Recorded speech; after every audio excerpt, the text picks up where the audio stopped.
전능하신 하나님, 창세전에 우리를 사랑하시고 우리가 이 땅 가운데 어둠 속에 헤매는 것 불쌍히 여기셔서 하나님이 사람 되셔서 이 땅에 오시고 우리의 허물과 죄를 대신 지시기 위해 십자가에 달려 죽으신 그 주님의 놀라운 은혜와 사랑을 감사드립니다.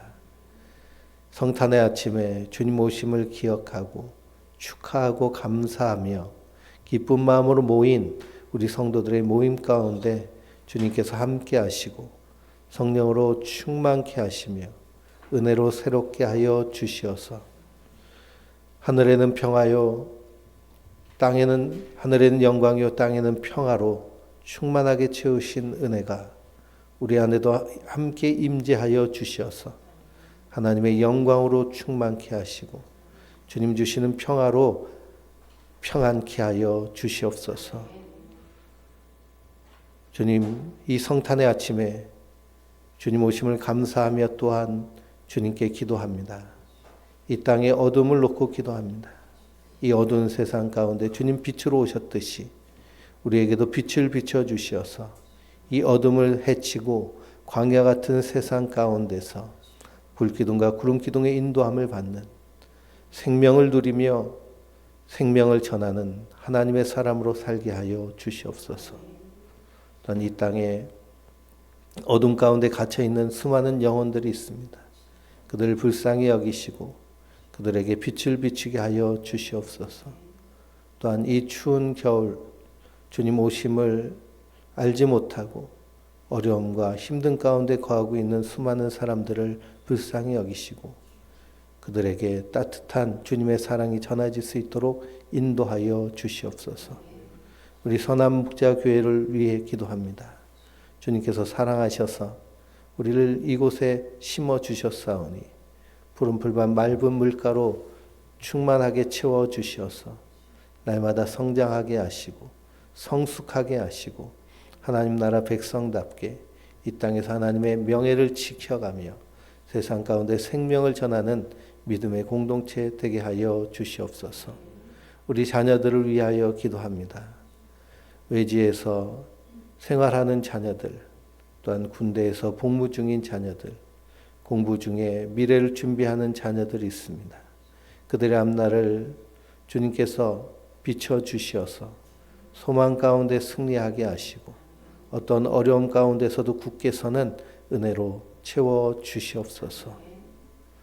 우리가 드린 예배가 하나님께 영광이 되기 원합니다. 오늘 말씀을 통해 다시 한번 힘을 얻고 새롭게 되게 하여 주시옵소서. 주님께서 채워주심을 감사하며 우리 구주 예수 그리스도의 이름으로 기도하옵나이다. 아멘. 말씀 보시겠습니다. 하나님께서 우리에게 주신 말씀은 빌립보서 2장 5절에서 14절의 말씀입니다. 빌립보서 2장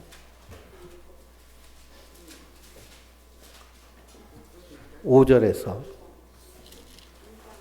14절까지의 말씀입니다. 신약성경 319페이지의 말씀입니다. 우리 한 목소리로 같이 읽겠습니다.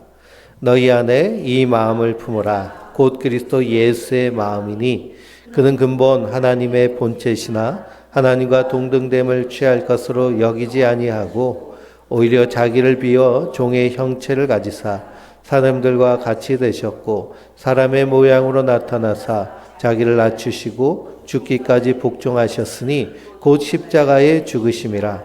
이러므로 하나님이 그를 지극히 높여 모든 이름 위에 뛰어난 이름을 주사 하늘에 있는 자들과 땅에 있는 자들과 땅 아래에 있는 자들로 모든 무릎을 예수의 이름에 꿇게 하시고 모든 이름으로 예수를 그리스도라 신하여 하나님 아버지께 영광을 돌리게 하셨느니라. 그러므로 나의 사랑하는 자들아 너희가 나 있을 때뿐 아니라 더욱 지금 나 없을 때에도 항상 복종하여 두렵고 떨림으로 너희 구원을 이루라. 너희 안에서 행하시는 이는 하나님이시니 자기의 기쁘신 뜻을 위하여 너희에게 소원을 두고 행하시나니 모든 일에 원망과 시비가 없이 하라. 아멘. 할렐루야. 우리 옆에 있는 분들하고 한번 메리 크리스마스 하고 한번 인사해 보세요. 뒤에 있는 분들하고도 한번 인사해 보세요. 메리 크리스마스. 2000년 전에 예수님께서 다시 오셨습니다. 그것을 기념하고 감사해서 함께 모이셨는데요. 함께 예배 드리시고 함께 식탁을 맛있게 나누셨으면 감사하겠습니다. 노벨상을 우리나라 작가가 수상을 했죠. 한강희 작가가 노벨 문학상을 수상했습니다. 그리고 노벨 문학상 시상식에 참석해서요. 거기서 이제 연설을 했는데요. 그녀가 한 연설 가운데 아주 요즘 사람들에게 많이 회자되는 그런 말이 있죠. 과거가 현재를 도울 수 있는가? 죽은 자가 산 자를 구할 수 있는가? 과거가 현재를 도울 수 있는가? 죽은 자가 산 자를 구할 수 있는가? 한강 작가가 한 얘기인데요. 잘 들어보면 이 얘기는 누구 얘기일까요? 이건 예수님의 얘기입니다. 과거가 현재를 도울 수 있을까? 2000년 전에 오신 예수님이 지금 누구를 돕고 계세요? 나를 돕고 계세요.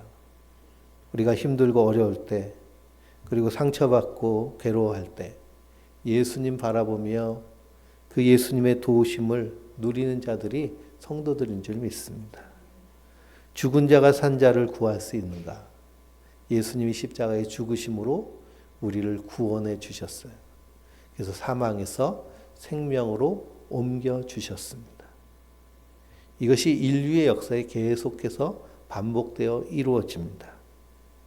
과거에 초대교회 성도들의 신앙이 계속 연결되어서 지금 우리의 신앙이 어떻게 바른 길로 가야 되는지 연결하고 이어주는 그런 역할을 하는 것이 바로 과거의 신앙이 현재 우리에게 도움을 줍니다.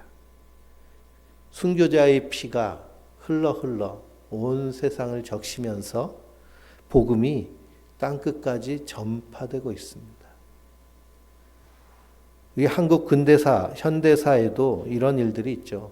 1980년도에 이 광주에서 민주화 운동이 일어났을 때 계엄령이 이뤄지고 군인들이 총칼로 무장하고 시민들을 마구 죽이고 몽둥이로 때리고 그때는 우리가 언론이 차단되어서 알지 못하였지만 그 후에 40년 후에 이 대한민국에서 이루어진 이 동일한 일이 이루어졌지만 그러나 그때 과거에 있었던 일이 참고가 되어서 비추어지어서 그래서 총칼을 든 군인들이 거기서 총을 쏘지 않고 칼을 휘둘리지 않고 무기를 가진 자들이 자기가 지키기 위해서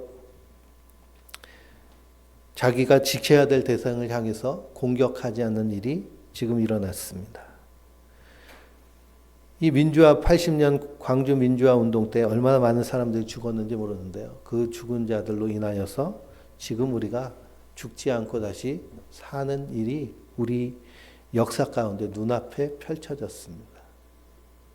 그러니 이 인류의 역사 가운데 하나님의 선하심 그리고 하나님의 일하심은 바로 과거가 현재를 돕는 모습으로 죽은 자가 산 자를 구하는 모습으로 바로 예수님이 이 땅에 성육신 하시는 그 모습, 그 모양 그대로 반복적으로 세상을 구해내시는 일이 하나님이 일하시는 일이다라고 저는 생각이 됩니다. 그래서 성탄절을 예수님이 이 땅에 오신 날이에요. 12월 25일은 원래 예수님이 이 땅에 오신 날 정확히 그날 아닙니다. 왜냐하면 예수님이 오실 때 마구간에 누이셨거든요. 이스라엘도 겨울엔 춥습니다. 그래서 마구간에서 신생아가 있기에는 매우 위험한 환경이에요. 그래서 대개는 절기상 보면 한 9월에서 10월 정도에 예수님이 탄생한 날이 맞다라고 신학자들은 봅니다. 근데 왜 12월 24일이 예수님 오신 날을 기념하는 날이 됐느냐? 그 당시에 로마 제국이 전 세계를 지배하고 있었습니다. 근데 로마 제국에서 가장 큰 이 축제일이 어떤 날이냐면 12월 25일이에요. 그날이 태양절입니다. 태양을 숭배했어요. 그러니 이집트가 태양을 숭배하고 그 이집트의 영향을 받은 고대 그리스 헬라 문화, 거기에서는 태양과 달은 아주 숭배의 대상이었죠. 그 태양을 숭배한 날이 12월 25일이었습니다. 그리고 태양을 숭배하는 날인과 동시에 황제를 숭배하는 황제의 축일이었어요. 그러나 318년에 밀라노 칙령이 내려지고 기독교가 국교화되고 그 과정을 통해서 이제는 더 이상 황제와 태양을 숭배하는 날이 아닌 예수님을 섬기는 날로 삼자라고 해서 그날이 바뀌어진 것입니다. 사망의 날에서 생명의 날로 바뀐 것이고요. 기복의 날에서 신앙의 날로 바뀐 날입니다. 이것을 얘기하면서 무슨 어머니 하나님 얘기하는 그 이단에서는 기독교가 무슨 태양을 숭배하는 이단이다라고 얘기하는데요. 그런 역사를 알지 못하면 그런 무식한 소리를 하게 되는 것이죠. 그래서 예수님이 이 땅에 오신 이 날보다 더 중요한 것은 무엇이냐? 그 의미입니다. 그 의미를 안다는 것은 그 정체성을 안다는 거예요. 우리가 정체성이 분명하면 우리 사는 세상이 태풍 갔을지라도 태풍의 눈 안에 들어와 있는 것 같은 안정감을 누릴 수 있다, 편안함을 누릴 수 있다는 것을 지난 주일날 말씀드렸습니다. 그러니 하나님이 사람이 돼서 이 땅에 오신 분이 바로 예수님이세요. 우린 예수님의 정체성에 대해서 분명히 인식하고 있어야 되는데요.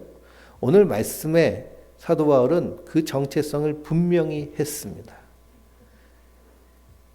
2절 말씀에 너희 안에 이 마음을 품으라 곧 그리스도 예수의 마음이니 6절을 보면 그는 근본 하나님의 본체시니라고 말합니다. 하나님의 본체는 뭘까요? 하나님이시라는 거예요. 하나님의 본체는 하나님 자신이시라는 겁니다.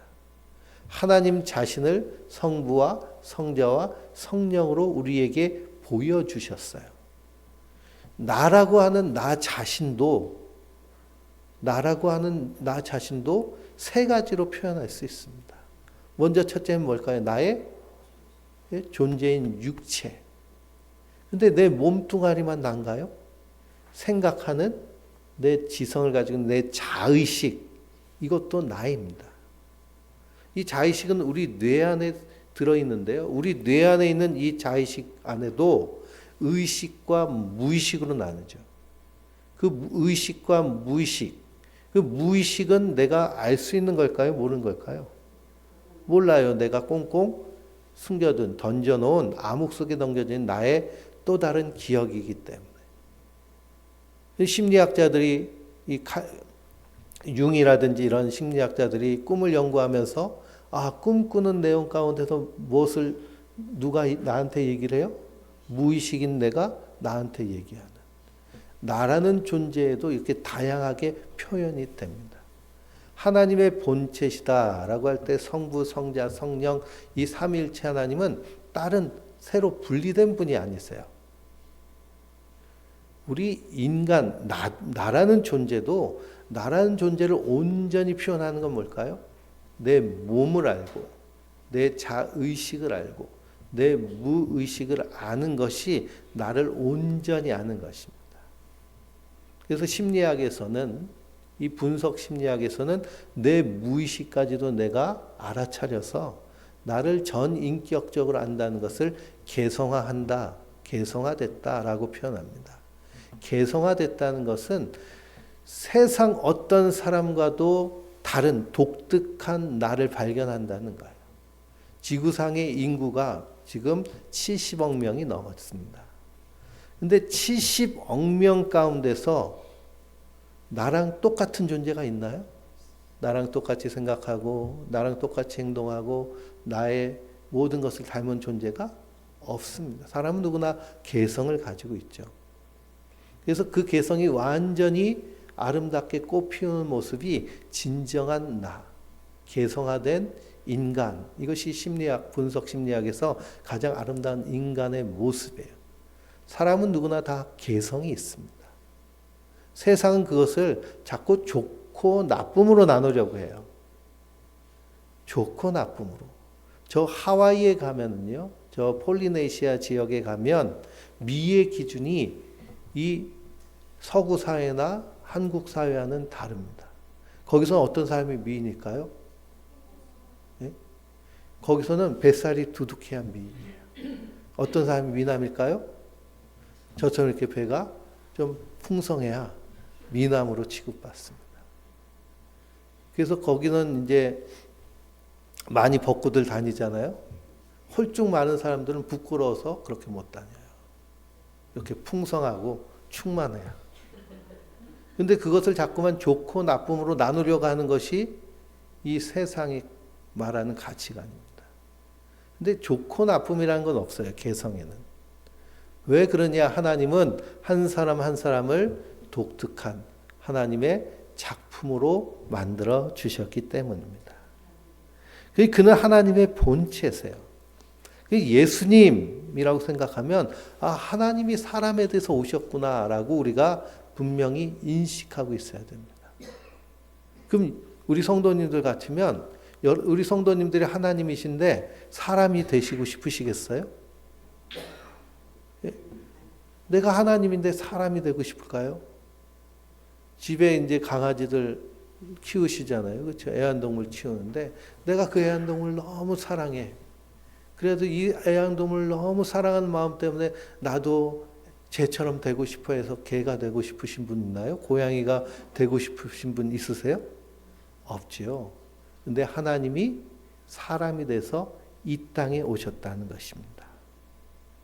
거기엔 무슨 의미가 담겨져 있을까요? 하나님은 사랑이시다라고 표현할 때 이 사랑의 그 가장 원초적이고 근원적인 모습은 무엇이냐? 함께하고품이에요. 우리는 세상이 말하는 여러 가지 사랑들에 대해서 듣지만, 그래서 사랑, 부모가 자녀를 사랑할 때는 뭐 열심히 돈 벌어가지고 자녀들 뭐 앞날을 준비해주고 뭐 아파트도 사주고 뭐 차도 사주고 뭐 그런 걸 사랑이다. 그래서 저희 아버지도 저 대학교 들어가니까 차도 사주시고 그러시더라고요. 저는 그럴 능력이 안 되더라고요. 근데 그게 사랑이라고 생각하면 그 세상은 그게 사랑이라고 말합니다. 그러나 우리는 사랑을 어디서 배워야 될까요? 성경에서 배워야 돼요. 하나님의 사랑. 하나님의 사랑이 가장 잘 드러난 것이 바로 예수님입니다. 하나님은 예수님을 통해서 하나님의 사랑을 우리에게 보여주셨어요. 그러니 하나님을 제대로 보려고 하면 누구를 통해서 봐야 될까요? 예수님을 통해 봐야겠죠. 사도 바울은 하나님을 표현할 때 꼭 앞에 다는 설명이 있습니다.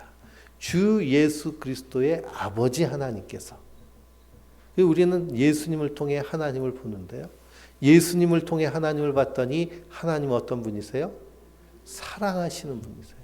사랑 그 자체 되세요. 그러니 요한복음을 읽어보고 요한 1, 2, 3, 4를 읽어보면 거기서 사도 요한은 하나님은 사랑이시다라고 표현해요. 사랑 그 자체. 그럼 하나님의 사랑의 시작이 무엇으로부터 시작되느냐면 이 성육신하심, 사람이 되신 우리와 함께 하시려고 하는 것이 바로 하나님의 사랑의 시작인 줄 믿습니다. 그러니 신이 사람이 돼서 우리와 함께 하시기 위해서, 그럼 우리와 함께 하시면 그래도 좀 능력 있는, 힘 있는, 권력 있는 분이면 좋잖아요. 그렇죠? 집안에 의사 한 명 있고요. 집안에 검사 한 명 있고 집안에 국회의원 한 명 있고 그러면 인생 사는데 걱정할 게 별로 없습니다. 그냥 문제 있으면 전화 한 통하면 어떻게 돼요? 그냥 다 해결되는 거예요. 근데 예수님은 하나님이신데 어떤 모습으로 오셨을까요? 사람인데 어떤 사람으로? 지극히 작은 모습으로. 예수님이 이 마리아와 요셉이라는 부부를 택하셔서 그리로 오셨어요. 근데 요셉의 직업은 무엇이냐면 목수였습니다. 목수. 요즘은 사람들이 인테리어에 관심이 많아서 목수하면은 이렇게 돈도 잘 벌고 대접도 받는데 2000년 전에 목수는 어떤 사람일까요? 그냥 별 볼 일 없는 사람들 중에 별 볼 일 없는 그것이 바로 목수입니다. 근데 목수의 아들로 이 땅에 오셨어요. 때마침 이 로마 황제가 호적을 하라고 다 고향에 가서 이름 등록하라고 오라고 해서 베들레헴으로 갔습니다. 사람들이 많아서 거기 잘 곳도 없어요. 누울 곳도 없어요. 그래도 돈이 있으면은 빈방이라도 하나 얻을 수 있는데 그것도 못 얻을 정도로 가난한 사람이 이 요셉이었습니다. 그래서 어디서 태어나셨어요? 마구간 말 구유 위에 누우셨습니다. 아니 하나님이 인간이 돼서 이 땅에 오셨는데 어떤 왕의 아들로 온 것도 아니고 무슨 만화 보면 막 그런 만화들 많잖아요. 막 전생했는데 다시 태어났는데 왕자로 태어나고 왕으로 태어나고. 예. 근데 성경은 전혀 다른 방법으로 하나님을 보여주십니다. 그래서 지극히 작은 자로 이 땅에 오셨어요. 하나님의 사랑은 우리와 함께 하시려고 오셨는데 함께 했을 뿐만 아니라 사랑이라고 할 때는 그 마음을 함께 나누는 공감하는 것이 진실한 사랑입니다. 이 심리학에서 사랑하면 함께하는 것, 공감하는 것이에요. 그래서 삶 공부를 하면 사랑에 대해서 제가 계속 말씀드리는데 우리가 세상에서 듣는 여러 가지 사랑에 대한 이야기들 많이 듣잖아요. 이게 사랑이다, 이게 사랑이다.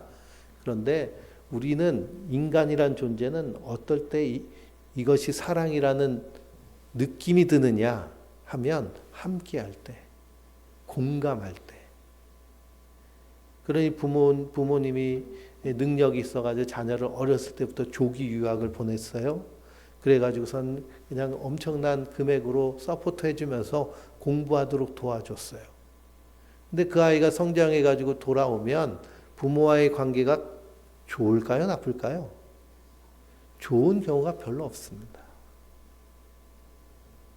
그리고 그 아이가 부모와 다툼이 있을 때 하는 말 중 이런 말이 있어요. 아빠가 나한테 해준 게 뭐가 있어? 이런 얘기를 해요. 날 공부시켜준 건 고마운데 난 사랑받은 느낌이 없어. 이런 표현입니다. 왜 그럴까요? 함께하는 것과 공감하는 것이 사랑이기 때문입니다. 우리가 가난한 사람을 공감하려면 어떻게 해야 공감할 수 있을까요? 가난해 봐야 공감할 수 있어요. 아픈 사람과 공감하기 위해서는 어떻게 해야 될까요? 아파 봐야 돼요. 제가 디스크 수술을 2번 했거든요. 그래가지고 척추에 이 핀을 2개를 딱 박아놨습니다. 핀이 2개 딱 박혀주니까 장애인증도 하나 주더라고요. 사는데 지장은 없는데 장애인증이 있어서 차에 하나 붙여놨잖아요. 그렇죠? 예, 주차는 불가능하지만 고속도로 통행료는 이렇게 할인을 해주더라고요. 허리 수술 2번 해보니까요. 어떤 사람 마음을 잘 알까요? 허리 아픈 디스크 환자들의 마음을 잘 알아요. 그래서 막 공부해봤더니 대한민국 최고 권위자가 서울대 의대에 있더라고요. 서울대 병원에. 그래서 그분이 또 유튜브를 해요. 그거 보고 또 공부하고 또 막 가르쳐줘요. 신전 자세, 허리를 쫙 펴고 그런. 왜 그러냐? 내가 아파봤으니까 그렇죠. 아픈 사람은 아픈 사람의 마음을 공감해 줄 수 있습니다. 이 배신당해 본 경험이 있는 사람은 배신당한 사람의 아픔을 알게 되죠. 알 수 있습니다. 이 자녀들 중에도 특히 딸이 효녀가 많죠. 예전에는 아들 했는데 요즘은 딸이 좋다고 얘기해요. 그래서 딸이 있는 사람은 비행기 타고 여행 가고 아들만 있는 사람은 안 그렇다면 국내 여행 하는지 그런 얘기도 있긴 한데 왜 딸이 엄마 마음을 더 잘 알까요? 네? 같은 여자라기보다는 아이를 낳아볼 때 엄마의 마음을 알아요.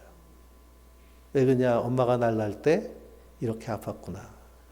엄마가 나를 키울 때 이렇게 힘들었구나. 아이를 키우면서 엄마의 마음에 공감하게 되는 것이죠. 그래서 우리 성도님들도 다 그렇게 어렸을 때 엄마가 그렇게 구박을 하셔도 다 사랑하고 섬기고 잘 모시고 계시잖아요. 그렇죠? 그래서 사랑, 하나님이 사람이 되셨다는 것은 이런 놀라운 함께 하시고 공감하시기 위해서 우리에게 오셨다라는 사실입니다. 그러니 나처럼 어려움을 아시는 하나님, 나처럼 슬프고 힘들고 고통스러운 것을 아시는 하나님, 내가 병들고 배신당할 때, 속상할 때 그 마음을 아시는 하나님. 하나님은 아실 수 있는 것은 사람이 되셔서 우리보다 더한 고통을 겪어보셨기 때문입니다. 그럼에도 불구하고 우리 예수님은 긍휼이 풍성하신 하나님이세요. 야, 나는 십자가도 졌는데 넌 그것도 못하니? 라고 하시는 분이 아니세요. 오히려 예수님을 배신한 베드로에게 오셔서 요한의 아들 시몬아, 내가 나를 사랑하느냐? 예수님은 사랑하기를 작정하셔서 오신 하나님이세요. 제가 사랑에 대해서 말씀드릴 때 사랑은 그냥 로맨스, 감정, 필링이 아니라고 말씀드렸습니다. 사랑은 뭐예요? 의지이고 결단이에요. 내가 너를 사랑하겠다는 의지를 가지고 결단하셔서 이 땅에 오신 분이 바로 예수님이십니다. 우리는 그 사랑 안에 있는 자들이에요. 그러니 그리스도인이 됐다라는 것은 그 사랑을 날마다 묵상하고 그 사랑을 내 삶에 충만히 채워 나가는 자들인 줄 믿습니다.